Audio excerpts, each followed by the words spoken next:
Hey guys, and welcome back to Lights Out Latest. My name is Marina, and I'm here with my fellow Formula One fans and friends, Jason, Tristan, and Steven. And today we've got a lot to cover. We're going to talk about Drive to Survive. We're also going to talk about Bahrain testing that was throughout this week. But before we get into that, let's talk about our headlines.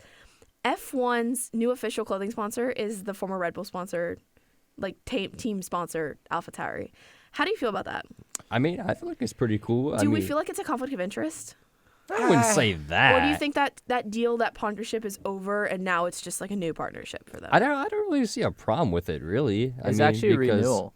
This wasn't a new sponsorship. They've been the official clothing provider for the FIA since AlphaTauri entered the sport under the team name. Interesting. So I think since that's 2019, 2020, they've been wearing AlphaTauri shorts.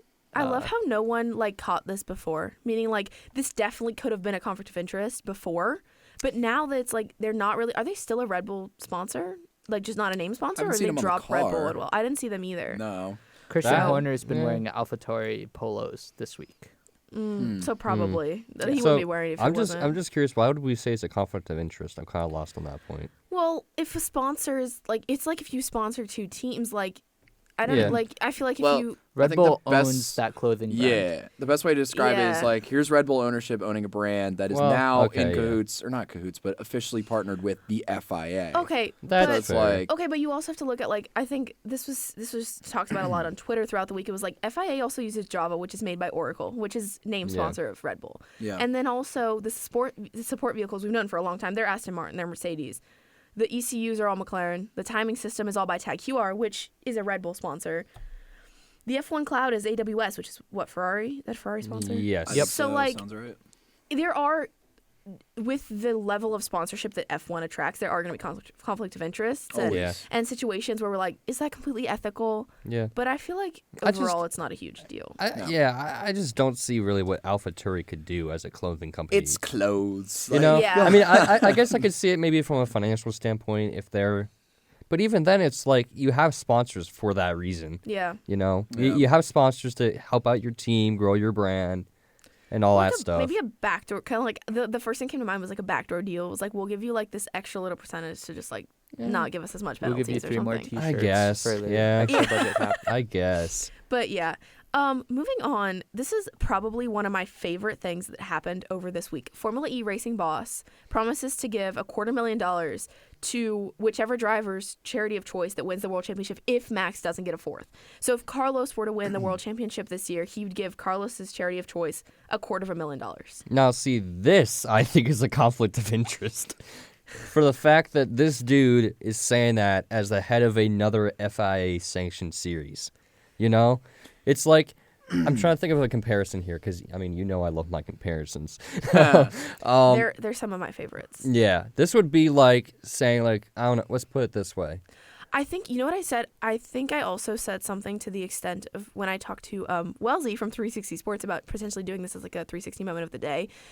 We talked about, it was kind of predicting the Super Bowl winners before the season even started. At the end of last Super Bowl saying the Chiefs are going to win again. Yeah, that's a good one. This would be Roger Goodell being yeah, if the Chiefs don't win, I'm putting $500K. Yeah, that's a separate series. It's just it doesn't look good. And you said, it's, in my opinion at least, it's not ethical by any means. You know what's funny though is again, homage to my motorsports roots. We love NASCAR. Yes, we do. Back in the day, and especially it's actually happened somewhat recently to Kyle Busch, but there used to be bounties put on drivers. And this is kind of it's getting to be that point. So Kyle Busch used to be really dominant in the Xfinity series. He would win all the time. Yeah. And there were bounties put on him by oh God, I can't remember his name. The owner of the Craftsman Truck Series, or not Craftsman, the Camping World. Camping World used to sponsor that series. The owner of Camping World put a bounty on Kyle Busch, and they said, whoever can get out there and beat Kyle Busch in this series, I'm going to donate $100,000 to charity. This was a couple years ago. That. But NASCAR back in the day, ownership used to be hey, Dale Earnhardt would be dominant at Daytona. If anybody can beat Dale Earnhardt, we're going to do so much money on whatever. Or they get the driver gets a bonus. That's really interesting. Is that not that's incredibly unethical, is it not? It is, but it isn't because the new stuff, again, that a Camping World guy, he was doing it for charity. It was for it gave incentive then for these big shots to come in and try and beat Kyle. Yeah. Where he would be literally in the truck series, he's like just top dog. Like But all it's these not young like you're kids. getting paid Yeah. off. It's not a real bounty. Yeah. It's just kind of like, hey, if you could do it, Yeah. I'll do this in charity in your name. And Yeah. that's like a cool little Well, bonus. Yeah. It was funny. Is like I think Kyle after that bounty got nominated. I think he literally lost. Like I think Chase Elliott went down to the trucks, beat him, and then There the you money was go. already given to charity. This is So- obviously a PR play by this guy, Jeff Dodds, the CEO of Formula E, Yeah. to Yeah. promote Formula E, get them Yeah. in the news. Exactly. And it worked. I No, think it's a yeah. good Got them in the idea. news. Yeah. Yeah, they It's- put him in is the it- news, and they're I think pulling. it'll attract more people to Formula Yeah. E potentially. I think I- everybody wins. That's I think kind of it's cool, yeah. but I just think the optics of it for me are throwing me off. That's totally fair. I think it's a good PR move for Formula E, but it's not for the FIA and for their Yeah. Yeah. series of sports because They just sanction it. Yeah. I get what you mean, though. I don't- I understand Steven's point. I think it goes but I both don't think ways it's a huge deal. in the I bounty think it's sense just of more the word, fun. because then it's No, like yeah. it's showing. In my opinion, somebody could take it as like, oh well, that's how boring Formula One is. Is that Max is gonna win 4 already? Like, Yeah. so. That's how Yeah. he's trying to pronounce it as. And Formula E has dealt with these conflicts of interest before.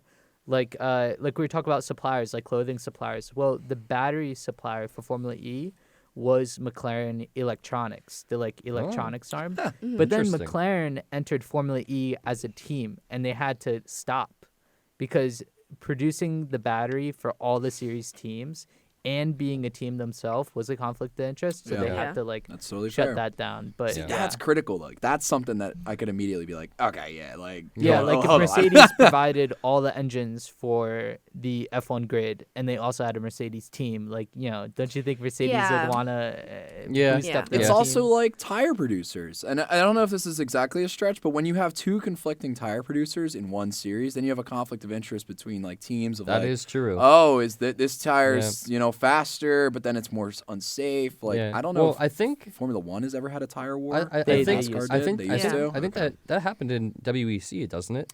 Like between Michelin and I think Pirelli. not between sure. classes. I believe, Well, that's what I was gonna say. Yeah. But I don't see that as a conflict of interest. Well, That's just no, two I'm tire just saying. producers Yeah. competing Yeah. against each other. Yeah. Yeah. Well, anyways, moving on to something that came up during preseason testing, which will be our next segue. It's kind of a segue.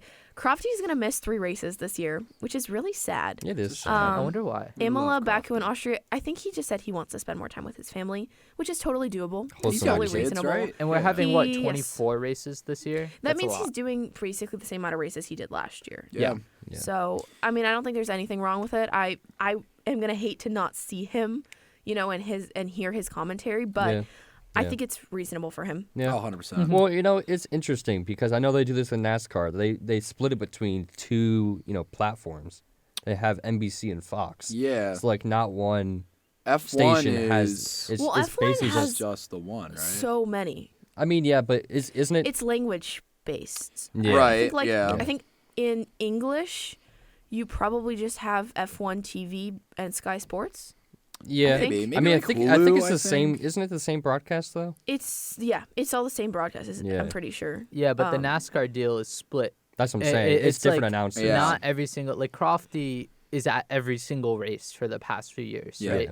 But in like NASCAR, because there's now 3, I think, different broadcasters, they're splitting Yeah. up the NBC, series. Fox. So you That- can I think you're only USA doing a is third only of the watch. races. You USA can only is in watch on there. that Yeah. on that Yeah. broadcast. CW Okay. is like I think all of the Xfinity series, which Yeah, is free CW to everybody. Lockdown Xfinity. Yeah. That's interesting. I think that kind of ties into one thing that was super interesting about testing is that Sky Sports and F1 TV, ever since testing has become broadcasted, because it wasn't before. Preseason testing was like you couldn't watch it live.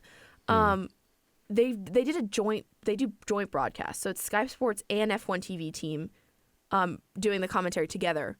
Rather than like Sky Sports has their commentary and F1 TV has theirs, which I thought was really cool. I think like being able to hear like the Will Buxton, Jensen Button, but also a lot of the other like Sky Sports commentators at the same time, it brought like a good balance, and you didn't hear one person. Right. It also like brought up like Ted Kravitz, for example, didn't have to do all the pit lane stuff by himself because Will Buxton did it as well. There you go. So That was the one noted takeaway from testing that I really got is like the production side of things. I think Yeah. they like did a really good job. They Yeah. did. They always do. I mean, in my opinion, I think motorsports is one of the best production deals in terms of TV absolutely. production.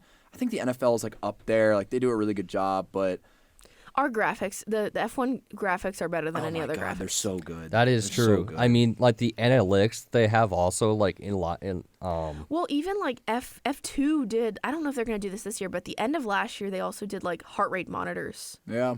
which is Yeah, so cool. Like they do you don't that in see that NASCAR. any other. Yeah. Like you don't see that in NFL or MLB, but you see it in motorsport. NASCAR's really Which is cool cool. because they'll have some cameras on the inside of the car and show the temperature of the car. Yep. Which Yeah. is different Oh, in they have thermal NASCAR because it cameras? actually not thermal. Like it'll just show a gauge that's in the car. It's like 135 degrees. Yep. Which obviously NASCAR are different. You have a whole Yeah. cocoon you're in. F1 has But- really innovated on that. Like since I started watching in 2017, like they've added the 360 cam that's like on the top of the nose. Yeah. Yeah. They've Yeah. added the driver facing. Well, I think they always had the driver facing cam.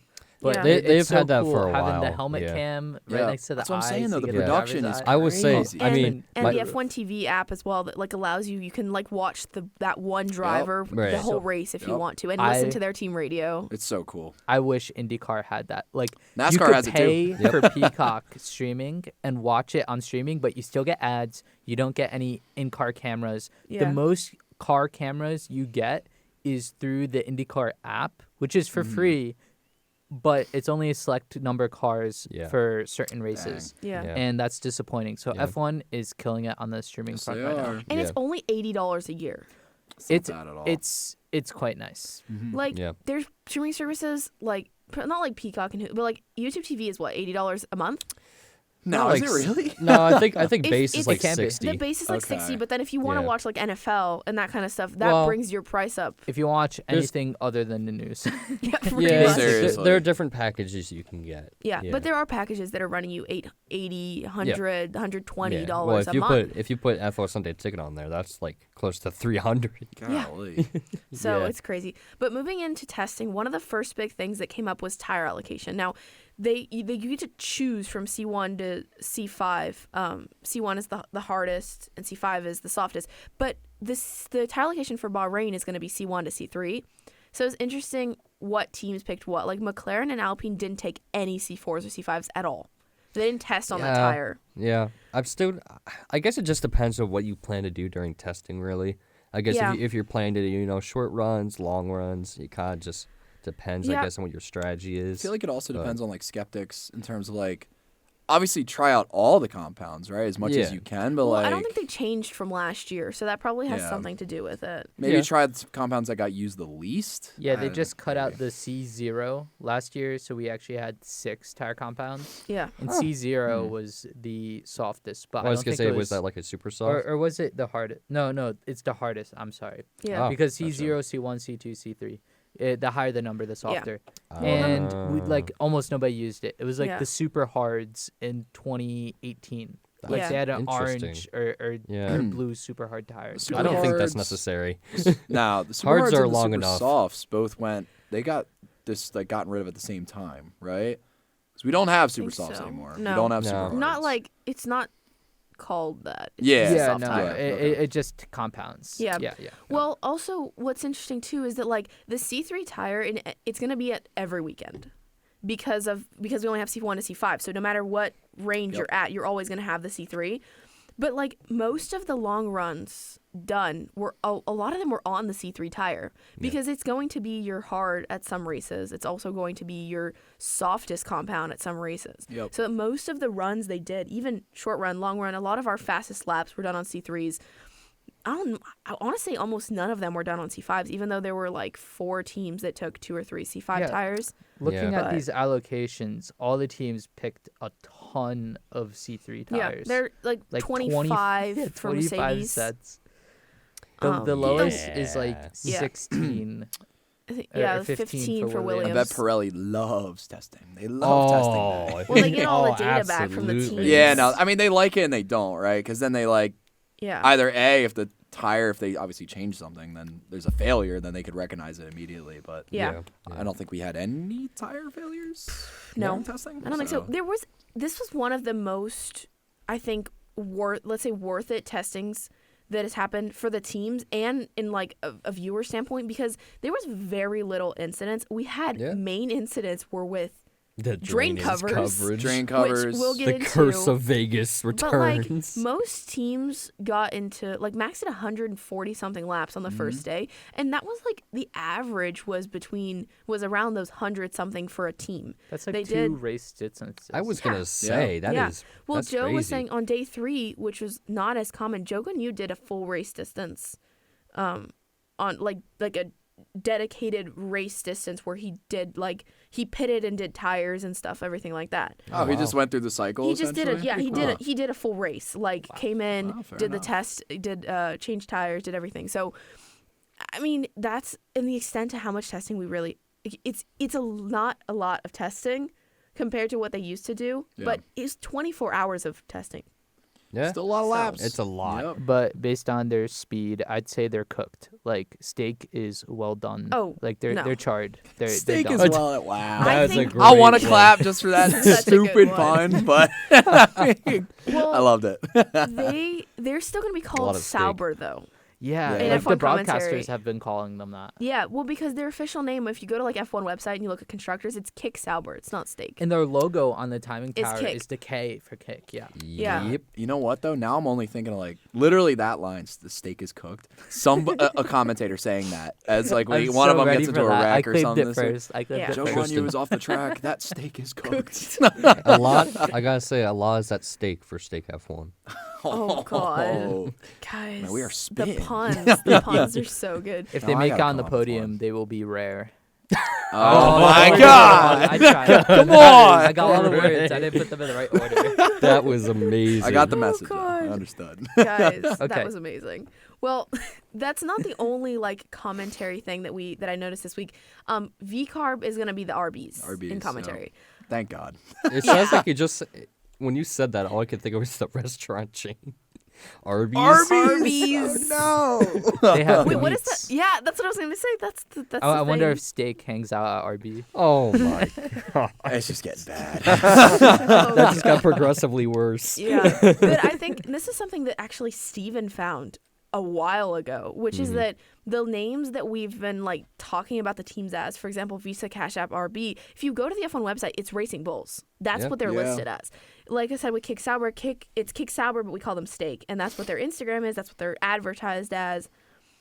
Too Yeah. much, So it's man. it's really strange. It's a lot going. But- It reminds me of just like formal company names. I can't think of any off the top of my head, but like even like Walt Disney. Like I feel like the Walt Disney name is much longer than what we know it Wow. is. I mean, is most people would just say Disney. you Disney, know? yeah, right. But like the Walt Disney Incorporated companies or something like that. I feel like Nah, Visa, yeah. Cash App, RB is the formal name, but then everybody, is gonna Oh, yeah, that's hopefully exactly eventually what's call going it on. Racing Racing Bulls. So Yeah. Yeah. eventually, but again, I we were actually- introduced to it as Visa, Cash App, RB. I was So- trying to find footage to see if like Christian Horner talked about it at all and what he called it, whether he called it the RBs, the Racing Bulls. The other thing is it's very confusing for me being at the RBs because Red Bull, if you shorten it, is Yeah, RB. it's And like when RB. I write, well, even like for our notes and stuff, when I write it, I put an RB. I used to at least, and now I'm not gonna be able to anymore do the shorthand because then it's like, which team are you talking about? You know, it's kind of crazy too. And again, I don't want to dwell on it too much, but I actually think Racing Bulls is a better name than like Red Bull Racing. I know that's I agree. kind of Low-key, strange. yeah, but it is nice. It gives the rate like if let's say the main Red Bull team was named Racing Bulls, it gives the team a unique identity, Yeah. but it still Yeah. conjuncts itself Yeah. with Red Bull. Well, Yeah, see, yeah. here's Bulls. an Oh, it's interesting cool thing as hell. too. The MLS New York Red Bulls is a team MLS. that has Really? always thrown me Yeah. off because it's like their name is a sponsor. God, I just don't know soccer. Yeah, man. they Huh. own a It's ton weird. of teams. They like have a Red lot of teams. Bull. They have a Yep. hockey team. Yep. A couple. They have the same, which is interesting.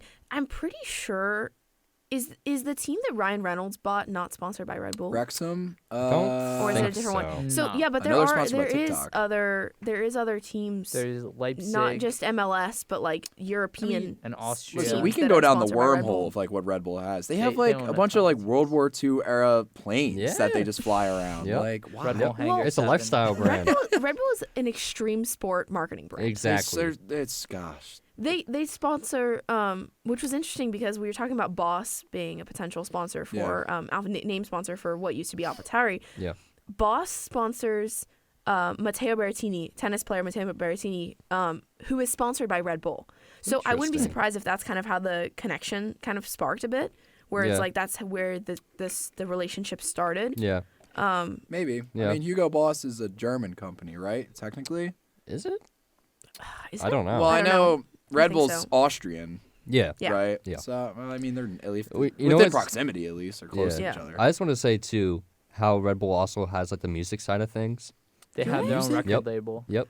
I didn't know See, that. like, the wormhole, it just keeps going. They're It's like massive. Pandora's You box. can't You escape open it it. up, and there's just what? I literally did a whole marketing like class presentation on Yeah. Red Bull and everything they own. They Yeah. own so Dang. many Red Bull different sports TV. teams, venues, record label, Yeah. the fashion brand we were just talking about, which is Alphatari. like Alphatari. completely out of nowhere. Like Mm-hmm. Yeah. My buddy actually does. He is a distributor for them in Philadelphia. really, And he said he actually went to go work one of those. You know how they have the hang gliding that go off the Yeah. ramp into the water, see how far they can go. Yeah. He got to do that in Chicago, I think. that's so cool. I don't know. That was just a little tidbit. That's interesting. Shout out Andrew.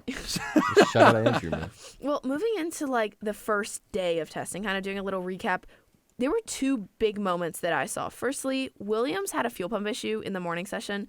I don't know how big of a thing it was. I don't really feel like it was a big issue. I mean, They I don't fixed think it and- fuel pumps are too big of a problem. I feel like it's a shakedown issue. I mean, Yeah. first run of the season, Yeah. maybe somebody. That's what I testing don't is know. for, right?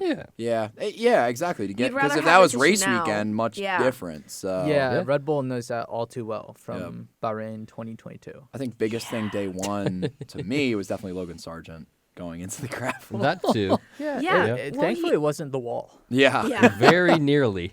It was close. And he had a drive shaft issue. I don't know if it was, Really? I think it was after. I think it happened after the spin. See now, drive shaft that's much more important. Yeah, I was gonna say that's a very important So thing. again, I didn't get to really dive into to see what Williams did in terms of like, did they take the drive shaft out and like they're like analyzing that now to see what the problem was? But I'm not sure. They don't show that a lot. Like that's just one of the things about the broadcast that we don't get a lot of insight in, which makes sense. Yeah, I mean, Yeah. I'm sure But- FIA is very protective of that. Oh, for sure. protective of it, and then they The also teams, realize too. that in terms of TV, Yeah. most dorks like that are watching like Formula One are like, yeah, I want to see that, Yeah. but then like everyone else is like, I don't care. I want to Can see we- car go can- fast. Yeah. Can we please have an F1 cutaway car?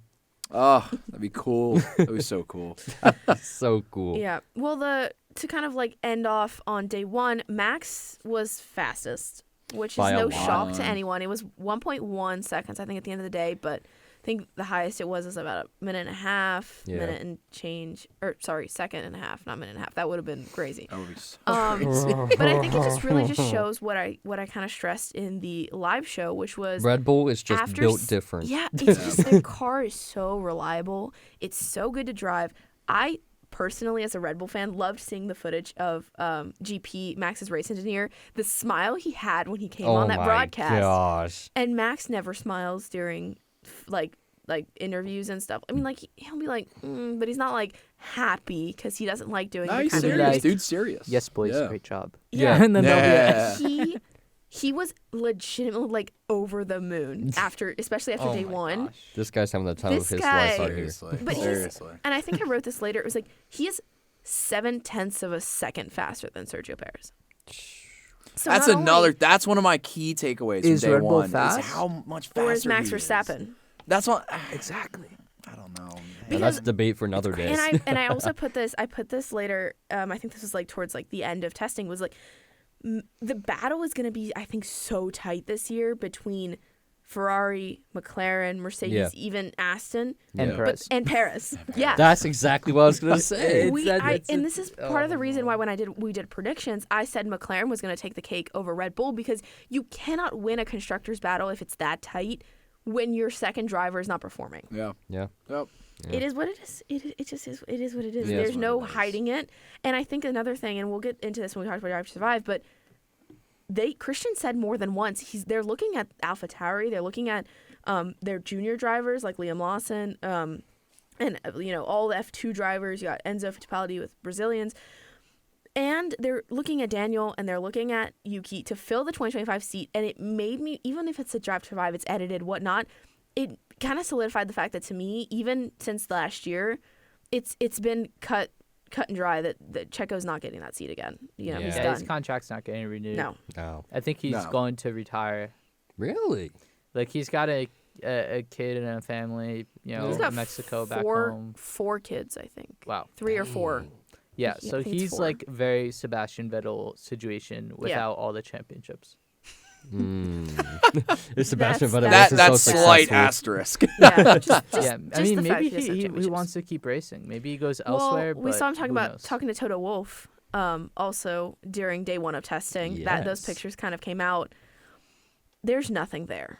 Nothing that we know That was a of, yeah. conversation like, "Hey, how was your break?" In my opinion. Yeah, for no, yeah. I mean, we probably would have heard something about it. Again, by they're now. all just happy to see each other. You know, like Yeah. I've heard from so many drivers through interviews and stuff, like leaving that like garage for as long as you have, like especially for people that are just retired. Yeah. So this like first month of leaving is the worst because you're like essentially leaving like a family. Like you're Yeah. leaving like your day to day. Yeah. So like getting back into there, it's got to be like such a breath of fresh air. It's Yeah. gotta be Yeah. so nice. That's to for see sure. everybody too. And so. like you'll see, like in the off season, they did. A lot of them hung out a lot. Oh, I was yeah. gonna think say that. the one yeah. who probably least hung out with anybody, which is kind of funny because like Fernando does still like we talked about it, he spent New Year's with George, yeah. but like Yeah. Lewis, I didn't see him with like anyone, not George.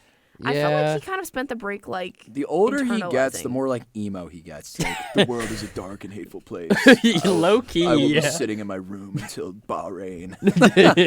well like he's doing his own thing. He's very involved in like the LA side of things. Yeah. He's hanging out a lot with like Nina Dobrev and Nina. God, what's his name? Shaun White? Yeah, that's Yeah. that's her Yep. husband. Vampire Diaries. That's what she's Is from, he married? right? I don't think they're married. They are. They I think are? So. Yeah. I thought it was just boyfriend and girlfriend. Are they married? Could be married without the ring. I mean, they're they both may, getting older. I would have thought. they maybe may they'd have be gotten engaged. I feel like I maybe saw that, Yeah. but could be that's right. a Could be whole one of other those thing. situations. married. but- F1 show.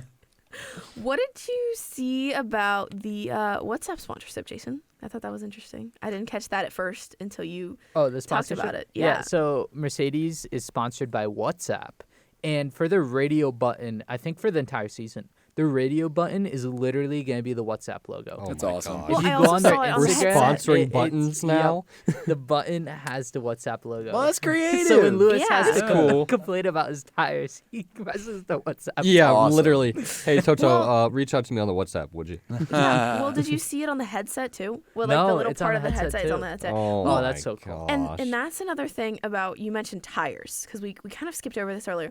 Red Bull had no deg, like whatsoever. He did 140 laps and all his tires are like spotless. It's a clean track. No, it's not. No, it's I just know. that Red Bull are so good on their tires, and Ferrari, I think I saw a graphic, it was like Ferrari's drop off is like half a second with I deg. heard it's better than last year. Like, there's a couple accounts I think follow, Charles said Formula it was Data better. Analysis and Holiness on X, Twitter. Both of them do a ton of like data analysis Yeah. from like Formula One times and GPS data and stuff from the cars that you could find online through F1, I believe. Yeah. And yeah, basically what they said is like Red Bull are so consistent on race pace, it just shows like barely any drop off. Right. Yeah. But when we got into day 2 and day 3, that's when you started seeing your first red flags of the season Yep. with the drain covers. drain Why is covers. this such a big issue? That's what I'm saying. Like before Las Vegas, this was never really It's a just problem. gotta be the downforce on those downforce levels are cars. so high. I saw that on social media. I'm not gonna say that Like- was my own unique thought, but like it's just like the downforce is what it's gotten like tenfold essentially over the Yeah. past like 5 years. So like Yeah. Yeah, don't know. I mean, but like we need, as F1 and the FIA need to account for that. The circuits need to account for that. Yeah, We it's These true. are cannot have heavy this kind of metal issue. grates that Yeah. should be welded down. We Yeah. cannot have Yep. this. It looks so bad for F1. And I think Fred Vasseur said this. Toto Wolff was like in Vegas. He was like totally like, it was like F1 PR low key. He was like, this is a great race. You guys are like exaggerating. This is the worst F1 PR. Like you can't even get your track to function correctly. yeah. Yeah. They What need does to that fix say about this. the rest of the sport? What does that say about the FIA, the regulations? Yeah. There's been a lot of things, we talked like Michael Massey back in 2021. It's like And this is Yeah. a dedicated track too. This isn't like it's not a street circuit, and yep. it's not the first time we've been in it's Bahrain. happened Yeah. at Portimao in past years when the drains covers came up. I Yeah. forget that. I think it was during qualifying that happened. I think so. Yeah. I don't Zandvoort, remember. I think it happened too. That may have been to do with like they redid that track, a lot of it, like Right. the bankings and everything. Right. But still, it Yep. doesn't matter what track it is. It doesn't Yeah. matter. Yeah. I mean, Vegas gets a pass because it's the first Vegas Grand Prix, and it's a street circuit Yep. in which they open up like throughout the day. You'll be like 2-3 hours before the race. You could not 2-3 hours, but maybe like 4 or 5 hours before the race. You could drive on the strip. Yep. And then they just close it off, and we're racing again. So they get a bit of a pass, but like Bahrain should not get a pass. No. It was Not- twice. yeah. It happened Yeah. to Charles, and then it happened to Checo. Yeah. So Yeah. I just I don't can't. know. I Goofy guess it's stuff. And both times the session didn't resume because they had to fix it. And that I know of, it was the same. Was it not the same dream cover?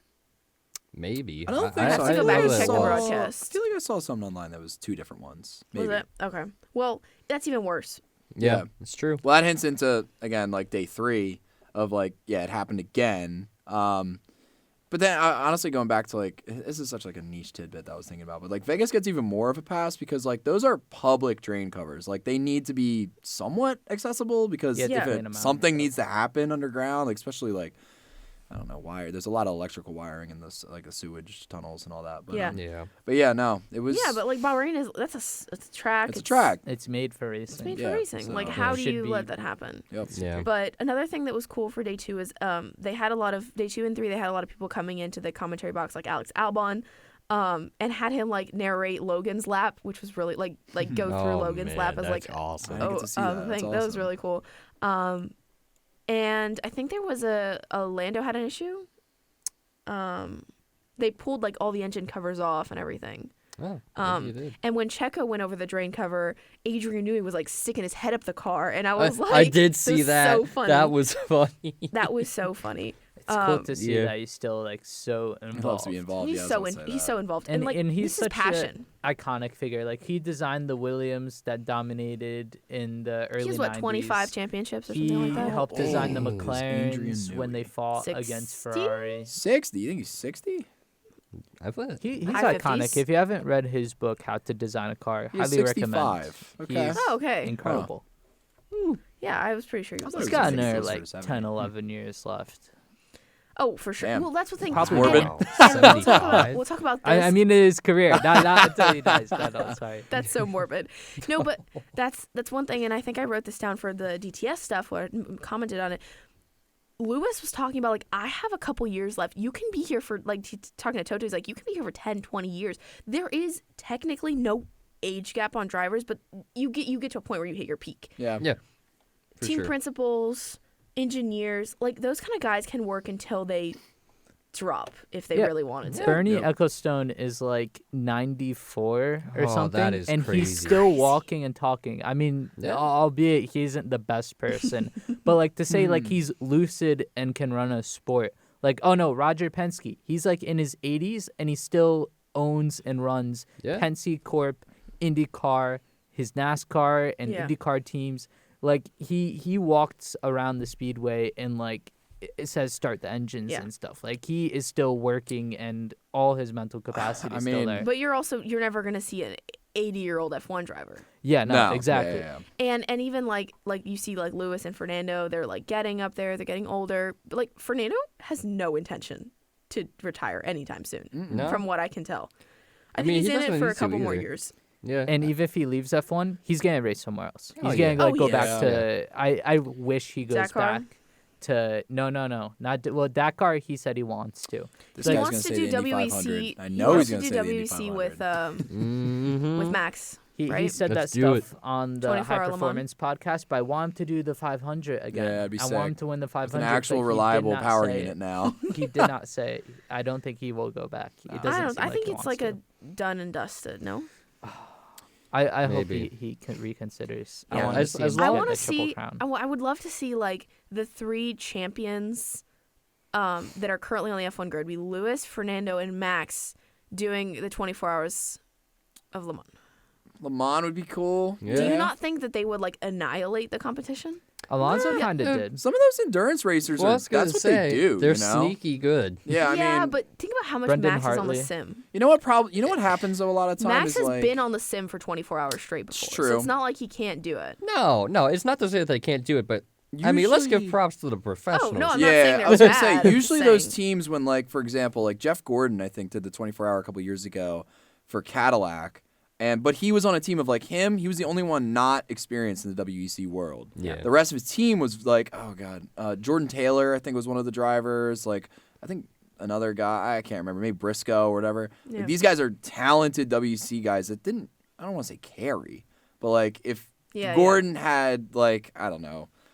I'm trying to think of like other NASCAR drivers on this team. They probably wouldn't have won. So Yeah. I think you occasionally need some of those WEC talents that for are like sure. Oh, that's for sure. what they Yeah, do. everybody has but- their own specialty. Yeah. Like Brendan Hartley is deadly in world endurance. Yeah. Antonio Giovinazzi That's what I was kills going to say. it That's in what I was He's going great to say. too, Antonio yeah. Giovinazzi is great in endurance, but he did nothing in Yeah, F1. both of them pulled Yep. up tough ones. I that have couldn't full make the- confidence that a Lewis Hamilton, Max Verstappen, and Fernando team could do amazing. Oh, but for sure. I still just I think like maybe they would need. Yeah, the skills Yeah. don't translate as much. Oh, who knows? that's true.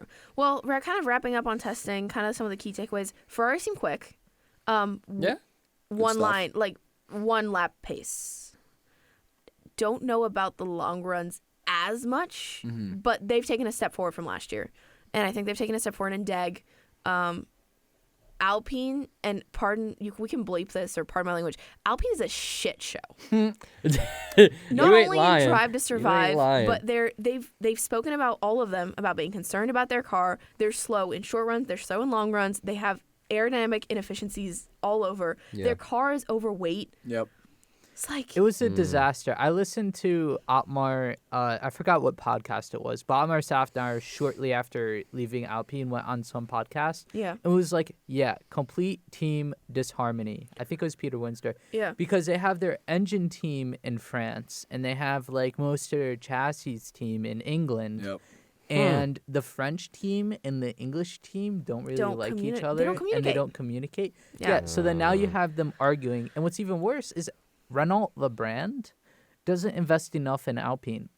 Yeah. Like, Yeah. even in the budget cap era, they don't have enough Yeah. to invest and Yeah. push the team forward. To be honest, I totally forgot that Renault was even still a part of Alpine. Yeah, they own it. Yeah, It's they their are, car yeah. company. I It's totally like forgot how about that. Chevy and Cadillac are owned by GM. Right. Yeah. Renault owns Alpine. Yeah. It's their Yeah. car I knew brand. that, Yep. but yeah, I didn't know they were still involved. I Oh, thought yeah, they make went the away. engines. Yeah. I remember them being involved because again Renault was like on the grid. Like, Yeah, that was well, that's where I team remember that it had from, switched yeah. over to. Yeah, it switched over to Alpine, but yeah, Just but a like branding. that was also in Drive to Survive. It's like you could see how poorly run that team was, not just from the perspective. I know, Jason, you like Otmar. I don't. I think that the Drive to Survive stressed even more how bad his leadership style is. I don't think for F1. it's up to him. I think it was just like he talked about the bureaucracy of how when he moved to Alpine that they put in a leader above him Yeah. who took basically all his responsibilities and he just kind of had to show up and be a paper pusher and Yeah. he said he hated it. Mm. He for years he pushed the Force India and later Racing Point team Yeah, to punching well above their weight. yeah, And before the budget cap, they were demolishing all the midfield teams at Yep. Force India, and I give him all the credit. I think he's an amazing guy. I know. But yeah, no, Drive to Survive did not help him. I know we'll get into it, but I fully agree with Jason's take because his like the way like they showed it when he got laid off at like during race weekend. I don't know. I feel like I would be in such a bummy mood. Like I would not want to talk to Bruno, who was Yeah. like, Yeah, he was like, no. c'est la vie. It's life. It's like, Yeah. dude, you say that to me, I'm swinging. Like that's ridiculous. Yeah, Like get yeah, out of here. that- You just Not to I just lost my mention, job. It I was and like in the middle of a race weekend.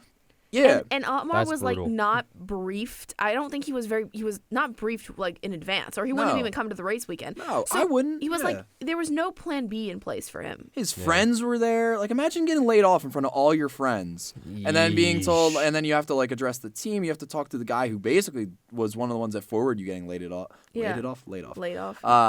And it's just, but from what his demeanor was, because he seemed very calm, And it's just like it seemed like he kind of was Hats off to probably him. happy he was getting Hats told. off to him for being able to keep that kind of Hats off to demeanor him after for what that, happened. Probably absolutely. expected it. But it seemed like Yeah. again, like I was about to say, it seemed like he was happy. He didn't want to be a part. Yeah, he didn't want to be on the clown car anymore. Like Hope Haas fires honk him. honk. Like no, Yeah. I'm not doing that. Well, before we like officially move into Drive to Survive, I know we've kind of been touching on it, but there were two potential driver kind of things that came up.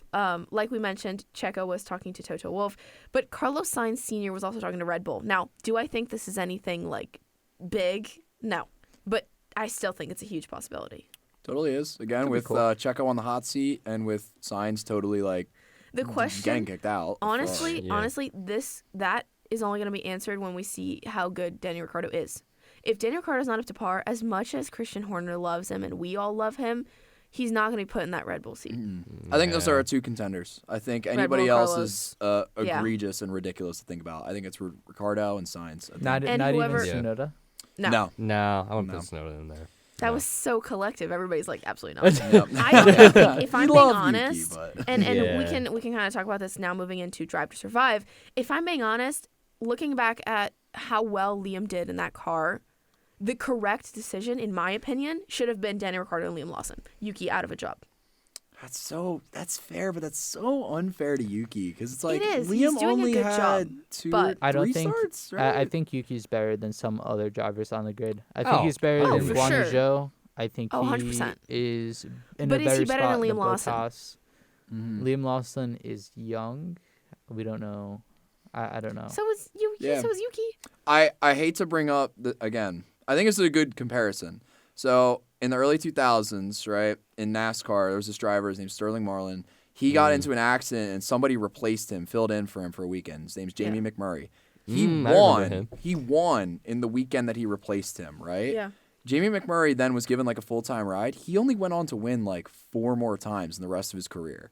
Like it was kind of one of those deals where it's like, oh, this flash of lightning in this first start. It's like Yeah. this Just guy's the like next big DeVries. thing. Like he's gonna be like it. Well, that's and a he good never point, panned out to DeVries. be like that. So like I think in that Lawson deal, it's like we see this talent. It's like, oh, he got points in his first start, like blah. Yeah. But it could turn out like if they signed him, if they got him on for like a year deal, he could Yeah.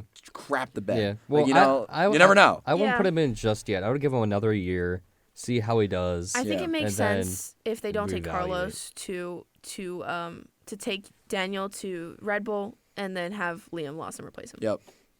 But I Yeah. think for what, as much as like Liam was very, very good, AlphaTauri and now the Racing Bulls, they needed someone like Daniel who can help them with their setup. Yep. Yeah. Someone who Oh, is 100%. very, very good at knowing what the car needs and where you need to take it, you know, Yep. moving forward. Oh, fun fact is that when Ricardo left the sport, his trainer, Michael Italiano, left Daniel Ricciardo and is now Yuki Tsunoda's trainer. Yeah. So then Wow. now That's he's crazy. at the team and his old trainer is training his teammate. Who's That Daniel's is trainer? crazy. I don't I know. wouldn't be surprised. Why wouldn't he just do both now? You know what I mean? Too much. They're like It's persons. a lot. It's Like, personal. like a every daily driver has thing, personal isn't it? physio, Yeah. yeah. Well, fair. speaking of trainers, Carlos Sainz's ex-trainer is Max Verstappen's trainer. So if I did not Carlos know were that. to, by some strike of great fortune, go to Red Bull, There you go. he would be working alongside his ex-trainer as well, Yep. which is Cool. interesting. That's an extra Um, incentive. But the first, like moving in kind of to Drive to Survive, the first episode was very focused on Aston Martin, very focused Yep. on Lance and Lawrence's relationship. I am not a huge fan of Lawrence Stroll. However, he said, I always remember that I'm a dad first and a team boss second. Yeah. And that plugged at my heartstrings. Like it tugged so. I was like, That was cool. that I- is that's his nice. reaction to Lance's crash was like, I need to be there as a father Yeah. before I need to worry about whether or not he's going to be driving that seat. Yeah. Yep. Well, it looks like, to your point, like, he looks like he was close to crying, you Yeah. know? Yeah. And I could tell, I mean, maybe I'm wrong, but he didn't seem like a big crier or a guy that gets that emotional. No, I don't think he's an emotional person, but he Yeah. did seem like he was shocked. He was Yeah.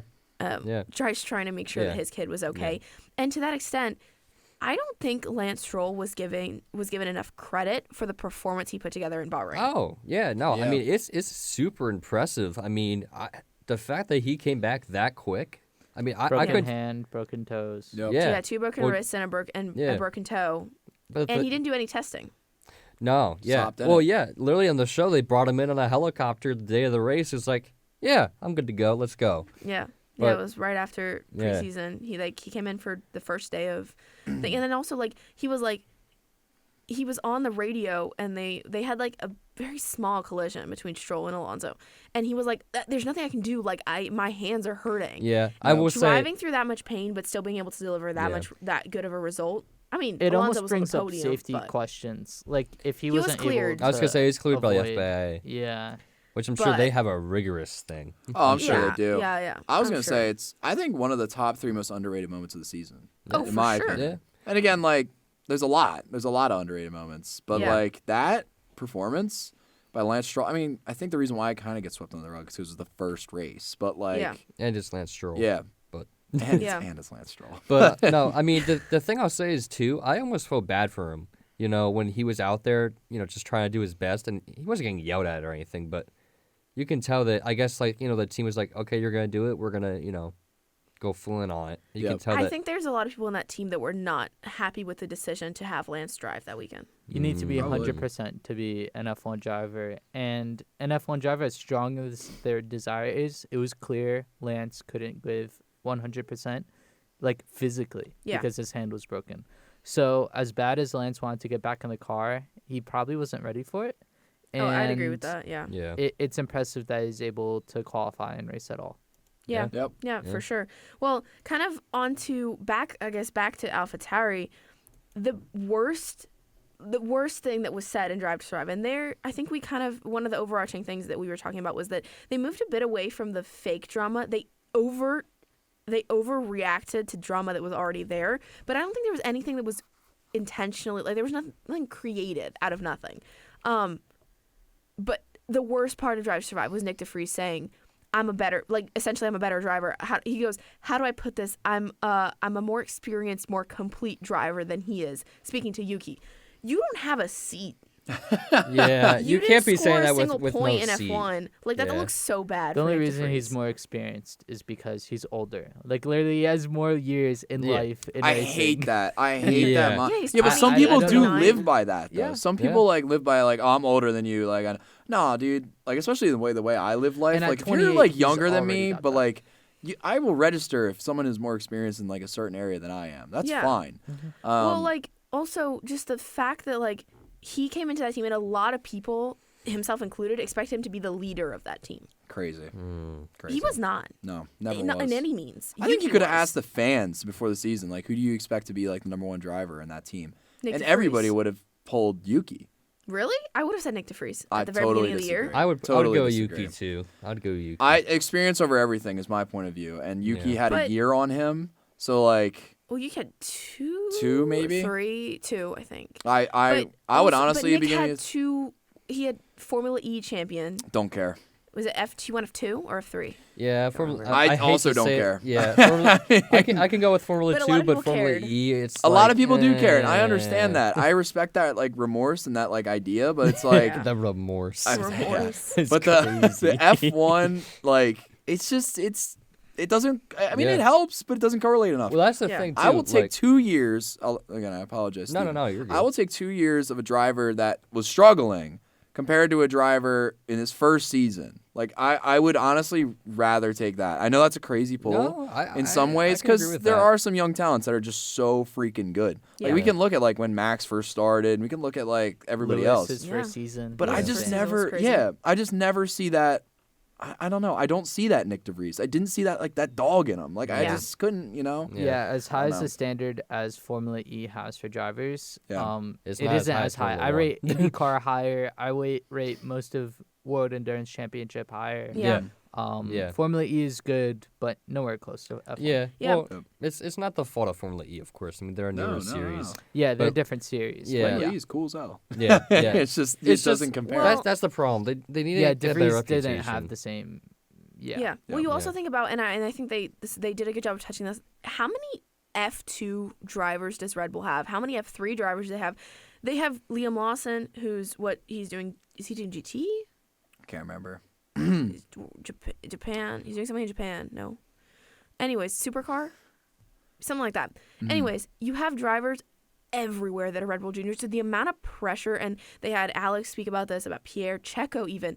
The amount of pressure that's on a Red Bull driver is, I think, close. You could compare it to like the amount of pressure on a Ferrari driver of like Yeah. living up There's to the Tifosi and the always Italian somebody media. next in There is line. always someone ready to take your place. Yep. If you're not Absolutely. performing, you're gone. And we saw that with Nick DeFries. He was gone.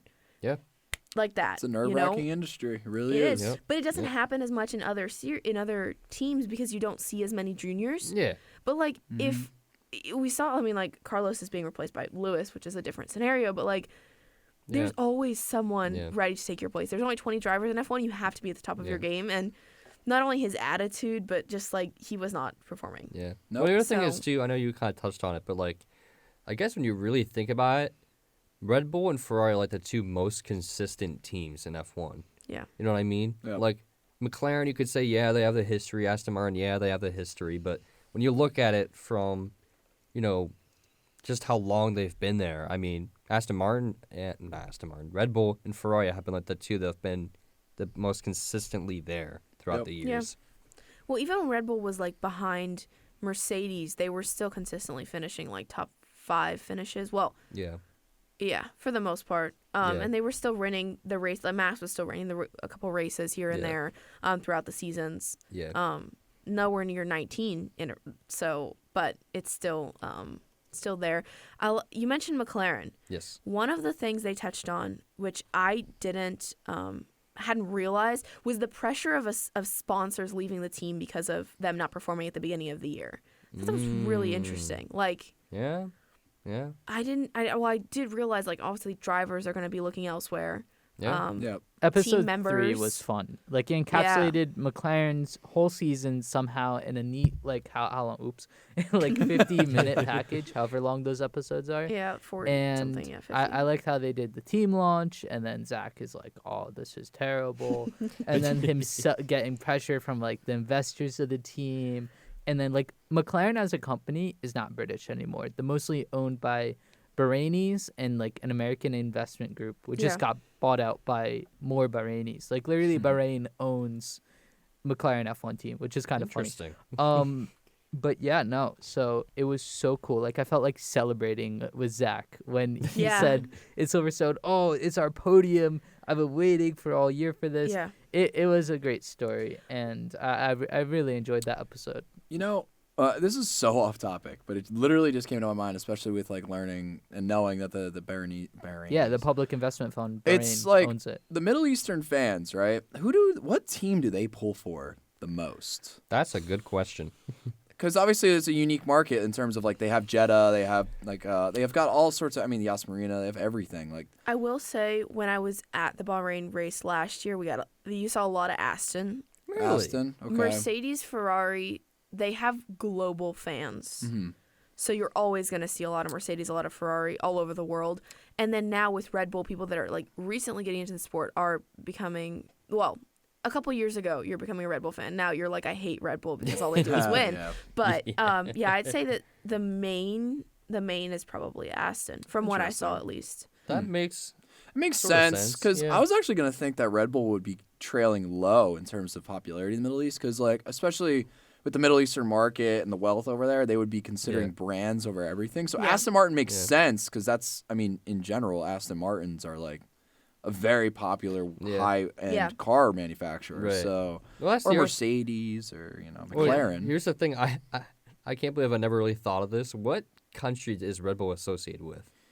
They're gotta be Austrian. Austria, brand. right? Yeah. They're, okay. Well, when he's on the podium, it's Austria, but they're in Milton Keynes, so that's like their Yeah. identity. But yeah, when Yeah. Max goes on the podium, or God forbid Checo, it's Austria. It's the Dutch and then Austria. Yup. So another thing, and I think I said this was the funniest moment of Drive to Survive. Will Buxton's talking about Haas's development and what they're bringing to the team. He goes, "It's not even bringing a knife to a gunfight. It's like bringing a spoon." And I was like, dude, That's amazing. that's gonna get Gotta go clipped with so this spoon. fast. Yeah, I wonder they whose times did are not. already clipped. But Yeah, it was that's accurate. hilarious. Which is kind of funny though, because I mean, like I know in NASCAR specifically, like that's a joke that you make when someone's like doing really well. Yeah. You know? Oh, yeah. Yeah. Well, like, also, I think that McLaren episode, episode 4 with Williams and Haas, it really hit home. Like, the whole show this season was very focused on team principles. It was Yeah. very management, leadership focused. And there's been a rather lot than of drivers. shifts this year, to be There fair. Like, yeah, have. Frederick came in. You have James come in. The you have the Andreas change at Alpine. Andreas was that Seidel. last? In Was the that this year or end- was that last year? Because there's still an Andrea at McLaren. It's just a Yeah, different Andrea. Stella is the McLaren. Seidel Seidel is at is at getting ready for Audi, Yeah. basically. I like how in episode 4, this pertains to team principals as well. Binotto came back as well yeah and was hanging out with with, Haas, yeah, with Gunther. I'm Yep. just so surprised of how much Gunther Steiner just kept saying, "Oh, I don't know if I could do this anymore." They're really Yeah. playing it up that he's ready to leave the team. Well, he was like the face of Drive to Survive for sure. Like him and Oh, yeah. Daniel They're shared coming up with took a the cake. plot to kill off the character. Yeah, exactly. Basically. That's what I was gonna say. Was like I feel like they set it up really well, and like even the last scene of Drive to Survive season 6 is Gunther Steiner's contract was not renewed for 2024 season. That's the last shot. Like it's just words saying Gunther Steiner was not renewed for 2024. That like to me signifies even more than anything else is like he is the main character of Drive to Survive. Oh, yeah. They set it up really well, like you said, for him to kind of leave the show, or at the very least become like switch from a role of like you're on camera all the time to like more of a Will Buxton, and we'll talk about this, Danica Patrick, Claire Williams, these kind of like more guest speakers kind of situation. And I don't understand the Danica Patrick hate. okay, so I Well, don't. there's a long-standing That's a thing going long-standing there. Thing. It's like she only ever won like one race. It was an IndyCar. She won in Japan. I don't dislike Danica Patrick, but I don't understand why is she commenting on Drive to Survive? Like I feel like Yeah. we could totally get. She's commented some F1 TV races. She's on But, F1 like- TV. She is a commentator on F1 TV. So in that respect, I understand I kind of didn't why even know she's that, there. honestly. But I feel like there's so many better choices. I knew Yeah. she was like, and she's also involved in IndyCar. She's also involved in NASCAR and the commentating side of things. Yeah. But just like, I wish Hinchcliffe, like he Yes. he Hinchtown. is he is an F1 TV. He used to be IndyCar driver. He's an IndyCar commentator regularly. Honestly, Yep. I think it plays a lot to them wanting to have another female. If I'm being completely honest. That's Claire Claire Williams Williams. is great though. I love Claire Like Williams. she used to be basically the team principal of Williams. Yeah. they have her on Yeah. a bunch of good Is amount she of times. still in is she Drive still to Survive. associated with Williams at all? No, they completely sold the team. Oh, okay. Yeah. I was curious. When I saw her back, I was like, oh, that's interesting. I wonder if she's still doing anything team-wise. We also talked about Alpine and how, like, we talked about them earlier with Amar leaving, and that was, like, I think it was, like, episode 7. But I think it was 5, was very focused on Pierre and Esteban. Yeah, pretty much. Just the two I of them. hated it. It was the worst episode of Drive to Survive. It was Because it's real beef that was so over exaggerated. And we talked about it in the trailer. We talked about the trailer last week. yeah. It's I mean, again though, it's like I was saying, the beef between the two of them is so archaic. It's just ridiculous. Right, I don't because know. they talked about it. Well, this is the first time I've really heard them like thoroughly talk about it, which I'm pretty sure was forced. But it was like they were best friends from 6 to about 10. The first go-kart that Pierre Gasly ever drove was Esteban's. Right. So that's like they were very good friends, hang out all the time. And then there was a karting championship in 2008 where Pierre overtook Esteban, which Esteban goes, let's just say he wasn't racing the way he should have. Oh my gosh. And Pierre did end up getting disqualified from that race. So Esteban took the P3, but I guess that created some type of beef that's still beefing That's- to this day. that beef I needs don't to be think taken so. out. Oh, yeah. Like, I feel like Like- there has to be more to it than that. Yeah, that's a little petty if that's what the case is. But also Pierre said, I've reached out several times trying to regain the friendship, and Esteban's not interested. And Esteban, like at least in the show, there was no comeback for him. So One of my favorite little tidbits about episode 5 was Pierre at the beginning of the episode was like, "Yeah, I wanted to make a move to Alpine because nobody will ever win a championship in a AlphaTauri. racing Bulls car." oh my Yeah. gosh. And which it's is a like- good point because I think Pierre having gone being demoted, I don't know that they would ever he was never in the conversation to be brought back to Red Bull. No. And I think once that became very clear to him, he was like, I need to find my place elsewhere. Yep.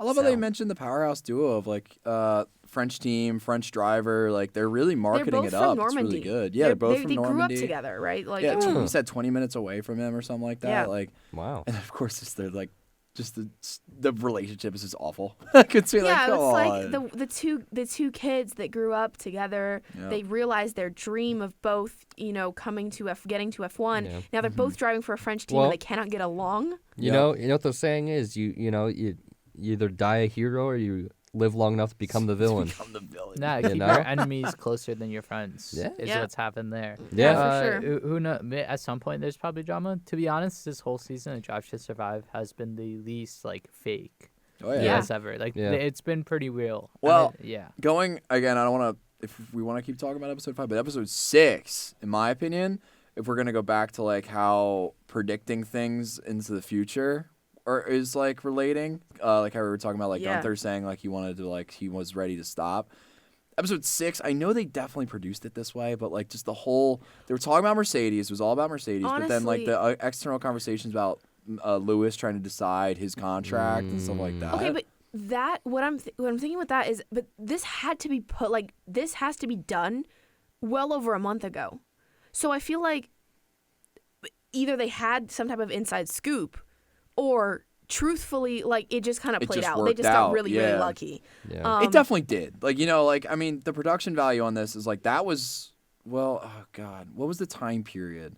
Because again, they highlight races for every episode. Right. I think they start well before the first. They definitely already started Yeah. filming for this season 7, and they will go into their last race. Yeah. Probably. I don't know, Then it's they just done. the window is crazy, and the They fact have that a tight window. yeah, They do. the to window is film and get this crazy, done. and the fact So- that that was a real focal point in that episode was Lewis's contract, and now obviously we know how this story Yeah. ends. Yeah. But it's Well, dang. that was contract talks for 2020 for this season, not for 2025. So, in a sense, that they just they played out the drama, let's say, but they Yep. did get lucky, which we had further contracted things with Ferrari with Yep. Lewis. Speaking of production, the first scene of that episode is them doing a production shoot, Lewis Ah. and George. I don't. It's no secret that I'm not a Lewis Hamilton fan. I could see why, honestly. He came off like a dick in that episode. Yeah. Pardon my language. Yeah. Pardon my Well- French. But I mean, he was acting like such a child. It Yeah. was. It was It- so childish. It was I'm too good for this. He goes, can we just hurry this up? Quit the chit chat. Let's get this going. Yeah. And then he gets in the car and they're trying to get George first and then Lewis, and he just drives off and they're like, come back, and he doesn't. Yeah. And I'm like, quit being childish. You're Yeah. not better than anything. You're And not better than this. Again, this only exemplifies, and I've talked about it on the pod before, how he's such a loser when it comes to marketing and Yeah. doing stuff with the F1 grid in general. He doesn't Yeah. do Secret It Santa. really that's what I don't know So why that sad. gets me so much. But No, the yeah. fact that he doesn't do Secret Santa irks me so hard. Yeah. And this honestly, that little minute or two of the first episode or the beginning of the episode, my heart almost was screaming how can anybody be a Lewis Yeah. Hamilton fan? Yeah. Just well, just from his overall, hot take. I know it's such a hot take, and that's coming from a guy who respects Lewis Hamilton. He's a race car driver, he's a 7-time champion. He's he was amazing Yeah. on the track, in the Yeah. early 2010s stuff like that. yeah. But I just Yeah, there are a number of drivers who hate PR. As Max gets older, he's hated PR more and more, Yeah. especially now that he's champion. Yeah, it's but he But still look at does it. Fernando. Yeah, I but don't know, that's- man. look at Max. Fernando loves Max- PR. You check out all his social Dude, media. His social Fernando, media did you team want is Fernando fire. won Mhm. TikToker of the year. Incredible. It's Oh, yeah. awesome. Yep. Oh, yeah. Yep. But what the thing with Max though is Max will complain. He'll say he hated, I hate media. He still goes and does it. He does He's in it. Secret Santa. He does all the Red Bull crap that he wants him to do. Kimi Räikkönen hated You it. He would cannot be tell as me that blunt as Charles and possible. Carlos are See- love the C² challenges that they do. Are you saying that we're done with that? Lewis is not going to do that. He's not doing any PR for Ferrari, so we're done. See, relating to what Jason that's just said sad. in terms of Kimi, Kimi hated it so much though that people loved him for hating it. Yeah. It It was became his thing. because it was his thing because he would get answer a question and be like, yes. Yeah. The Yeah. car was fast. That's Stuff like what that. I said. Yeah. Lewis instead just either A, doesn't answer the question, or he's Yeah. just again, Well- emo era. It's yeah, I mean, you know. I think the thing with Lewis too is that with Kimi, he didn't have a lot of championships or anything like that. He had The- just the one. Well, yeah, but you look at a guy like Lewis Hamilton who has 7 championships. So it's kind of just looking at this guy like the old king. Yeah. sitting there being like, oh. I compare in It that just in that comes off respects. a lot like I'm better than you. Yeah, Exactly. I compare it in that Exactly. respects almost to like the Michael Schumacher though. It's like Michael was fun with the media. Like he was like a. I always one of my highlights when it comes to Schumacher was when he did Top Gear, and he was the Stig, and they took off the helmet and stuff like that. He was hilarious. Like he did, but Yeah. Lewis would never do that. You know what I And the mean? other thing, and you talked about like Max. I think Jason said like Max hating the media more and more, and Steven, I think Steven brought up like Kimmy never liked the media ever. Mm-hmm. Fernando's always been a fan of it. Charles doesn't seem like he minds media. Yeah, Lewis, if you go back, you mentioned Top Gear. He did Top Gear. he did. Lewis did so much media back in the day. He did a lot of commercials. He was fun with it.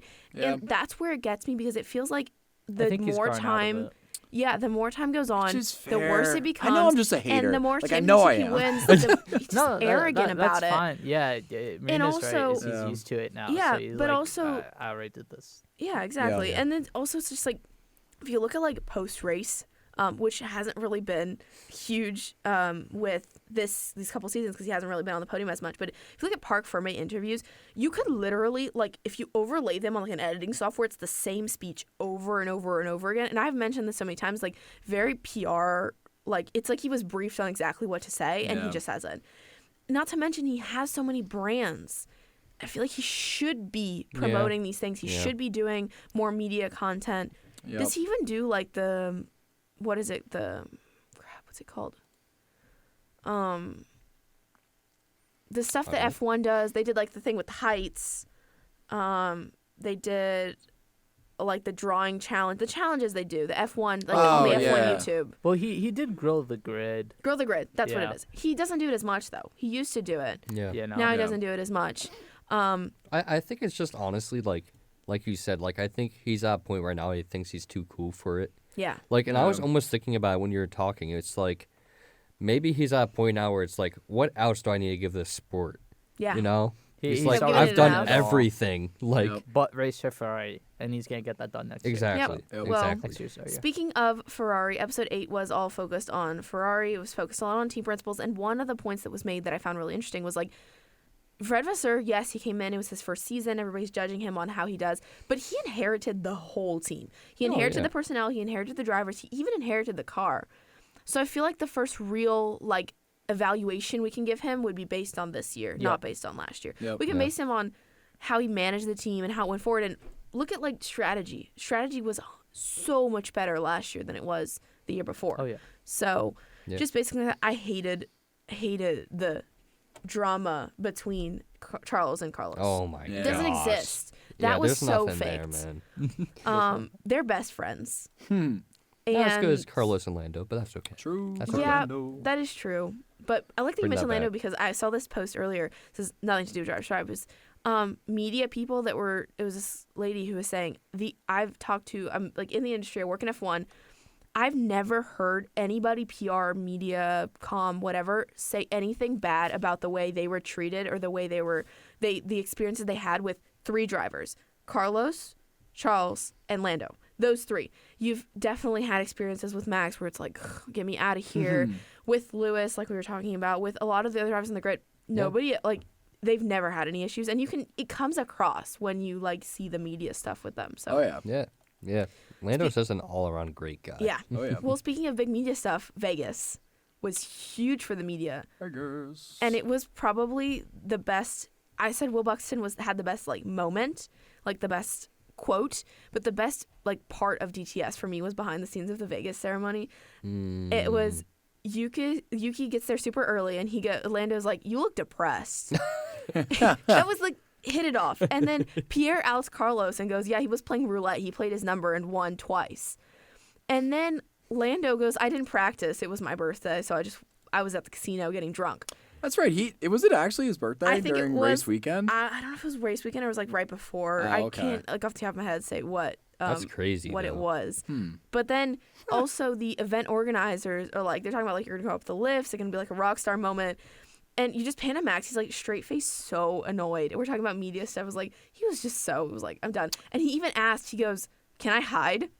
And they go, "You can try, but I don't know how you're gonna pull it off." Quick question: What Yeah. was Jack Villeneuve's marriage in DTS. Yes, it was. That I think is so funny that F1 built him his own chapel and get Really? married. He He got married Vegas. at the circuit. I mean, Oh, you know he- what? I do remember that now. To Yeah. be fair, Yeah. he was a kart, which was IndyCar champion. He's a Formula One world champion, Yep. and he has the worst takes in the media. F1. I haven't heard much recently, so maybe somebody finally shut him up. You're like, Yeah, stop.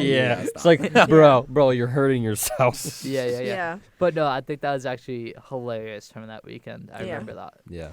And like kind of to sum up Drive to Survive, I think that the editors were they felt like having a little bit of fun at the end because they have a scene of Zach Brown saying, "I don't know. I think I see no reason for our two drivers to be winning and consistently on podiums next year." And they just like the very next cut is Max Verstappen, the commentator, saying 19 race wins in 1 year. He's Oh the my best season gosh. ever. Max Verstappen, world champion once again. And I was like, y'all just really wanted to have some fun. Man, I gotta watch episode 10. I didn't get to episode 10 yet. It But, was so fun. Dang.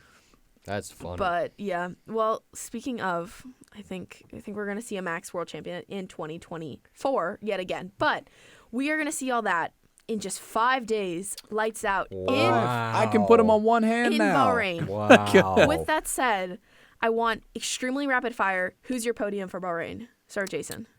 I'm gonna go Charles, Max, Carlos. Wow. Okay. Ooh. Okay. Tristan? Okay. I'm gonna go Max. I think this is gonna line up completely with what we've kind of sort of predicted this before. Yeah. But I'm gonna go Max P1, Lando P2, and then I'm gonna go Charles P3. Yeah. I'm going Lando 1, Charles 2, Max 3. Jeez. There we go. I'm going Max, Charles, Carlos. Ooh, Double Ferrari Ferrari 2-3. Okay. Yeah. Okay. Do we have a quote of the day? We do have a quote of the day. Okay. And we'll see this plays well. We've mentioned him in this episode. So let's Oh, that could boy. be anybody. But anyways, records are there to be beaten. I'm quite relaxed that one day that will happen to me. Schumacher. Yes. Boom. I can't believe you beat Jason on a Schumacher. Is that did two in a go row? Schumacher. Did I get it last week? Yep. You may have, yeah. Woo! Let what's him up, cook. Jason? Do not let him get hot. We got to start a point system just like F1 Fantasy for yeah. this stuff. Oh, absolutely. But with that said, thank you guys so much for watching this episode. If you want more from us, don't forget to check out our Instagram and our TikTok at Lights Out Latest. We have Fun Fact Friday, we got Man on the Street, we got Tech Tuesday, we got Wag Wednesday, we got Throwback Thursday. I did that way out of order, but who cares? And as Jason's always got it ready. yeah, There it is. Jason's got it up. And as always, we got the podcast every Monday at 11:30 Eastern Time. We're going to talk about Bahrain next week, which is so crazy. I'm so excited. Thank you guys so much for watching. We'll see you guys next time. Bye bye. Peace.